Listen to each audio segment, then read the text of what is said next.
Quick update on the mural for downtown Cincinnati. It might be put on, um, how do I want to say this? We might be moving the date out. There's some things that I have to do before just getting arrested. That's right now, that's where we're at. We're going to go down there and get arrested for what we're doing. We're going to try to keep that from happening, but we're still fighting for it. We're still going to do what we need to do. I have a few things to do. I was told what I need to do by an attorney, so that's what I'm going to do. We're going to take that route first, just because I don't do anybody. I don't do my family any good in jail. Second, we just bought a house. I just actually bought my mom's house. Not exactly where we wanted to be, but it was the best position I could put myself in for now, because of the position I'm in. Banks don't like to give loans to people that are off work. It's just the way it is, and I get it. I understand. So we found it. We figured out a way to make it happen. We're making it happen. Move out and move in starts today. We're going to be moving her out and moving me in, kind of at the same time. Then I watched a video on the Masters report today, and I didn't even look to see when the video was from. It was a recent video. It was from Portland, and there was all these BLM protesters. I swear to God, the funniest shit in the world. The first thing you see is a big fat white girl with neon green hair. BLM protesters yelling at these white people because they stole their equity. This used to be black owned, a black community, and you white people stole the equity we had in this land. No, even he said they came in and bulldozed the community down. Yes, they did. The black community, when they lived there, if they would have put in the labor to, they would have put in the labor so that the value of that property went up, then they would have had the same equity that the white people have in that community. When they came in there and bulldozed them, them old apartment buildings down or whatever was there, and they built the new, yuppie lofts, then it raised the value of the property. It's just how it works. They did the same thing in Cincinnati. Cincinnati used to, once you went over Central, from Central north all the way to McMillan, it was the hood. And now on Vine Street downtown, as soon as you jump over Central, they put in, condos or lofts or whatever the hell you want to call them, all up through there.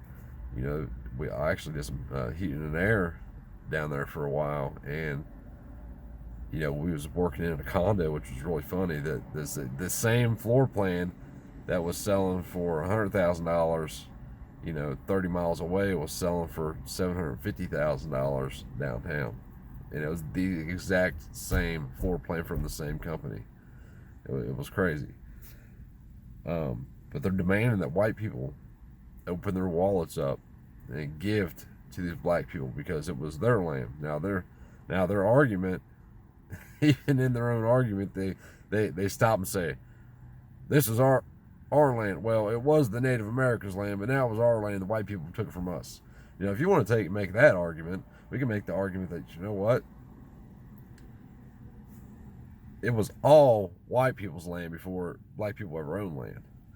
Or we can make the argument that it was all Native Americans' land before it was anybody's land, and that land was won through wars by the white people. So it was the white people's land. So should we give all land back to white people? I mean, it's a ridiculous, confusing argument. Even when I think about it myself, I confuse myself thinking about it. And it's not hard to confuse myself, but it's just freaking funny. And it's not going to stop. It's only going to continue to get worse. The longer we allow it, the worse it's going to get. It's just like your kid. It's the same principle. When your kid sticks their hand in the cookie jar before dinner, if you don't smack the shit out of their hand, guess what? Tomorrow they're going to eat two cookies. And the next day 3, and shit, before you know it, there's no more cookies left. And now they're screaming, where's the cookies? Give us some more cookies. And that's where we're at. It's time to start smacking some hands and doing that. Anybody shows up in my front yard, people think I'm not serious at all. There will be a sign like, I'll show you the neighbor. It's just like a subdivision, but it's an older subdivision. My mom's house, the house we bought, whatever. And I promise you, there will be a sign right on the front of my house that says no trespassers, and it'll have a list. Anybody, if you're not invited, you're considered a trespasser. It's that simple. You know, there's a sidewalk. There's no reason to walk through my yard. And there's sure as shit no reason to be at my house if you got any kind of badge on. If somebody's dying, the EMS can come there. No cops, though. And that's just how it is. But anyway, so I guess if we're white, we're expected to open our wallets up now to the black community.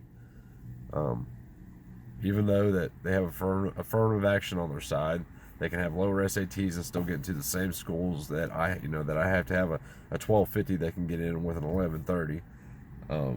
They jump, they have the ability to jump in front of me for a machinist job or a construction job or whatever kind of job it is if they want to. All they have to do is act on it. And I'm not saying that all black people don't act on it, because they do. There's a lot of good ass people in this world that are black. Like I said, I don't see race. I see there's dumbasses and non-dumbasses. I don't see white and black in that manner. I try to treat everybody how they deserve to be treated, but respect is earned. I don't just respect anybody because I'm not going to disrespect you unless you have earned it either though. But as a country, it's all going downhill. And now we have Joe and Kamala. Listen, we're the only country in the world where we have people for months tell you how bad the other person is, and then they join forces to tell you how great each other is and try to convince you to vote for them. It's the stupidest fucking thing I've ever seen in my life. It really is. I can't say that because I say that every day about something. It's pretty fucking dumb though. Oh shit, I'm sorry, damn it. I'm trying to quit cussing. You just see what happens, and it happens every time. I said F, then I caught myself and said shit, and then I caught myself and said damn it. So I wound up cussing more by trying to quit cussing. Anyway, but we have Joe and Kamala, and like I said, like 90 days ago, it wasn't even 90 days ago, I don't think, they were thrashing each other. And it's never about, I've went back and watched like the old debates, and in the old debates, it was about what I can do for the country, how I can serve you best. And now it's not about how I can serve you best.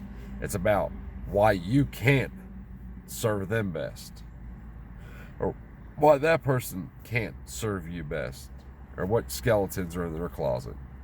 We live in 2020. Everybody's got some skeletons in their closet, but not like old Creepy Joe though. He's a weirdo.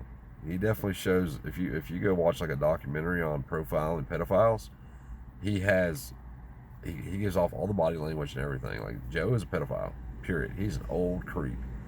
Kamala, she ain't even African American. She's Jamaican something else. And, she had to come from a slave-owning family. Should Kamala have to open her checking account to the black community and pay reparations? I mean, it's just a ridiculous argument. It's all about pandering. They're all about pandering now. And, with Joe's, his I don't like to say anti-Second Amendment, but his anti-gun shit, here's what I see happening. I don't see Joe getting elected because Trump's the man they want in office. Because you have the left, who Trump has given everything to the last 3.5 years, and they'll say he hasn't because he has. Not everything, but most everything. Everything he's done has furthered the agenda of the left in one way, shape, form, or fashion. So they have their man in office because they have the right applauding him, and the left benefiting from what he does. And all they have to do is, Donald Trump could ban firearms today by executive order, and the right would still applaud him, as long as the left said that they didn't want them banned. That's simple. Well, the left wants to take knives too. Imagine if Joe got in there, you wouldn't have knives. You wouldn't have knives either.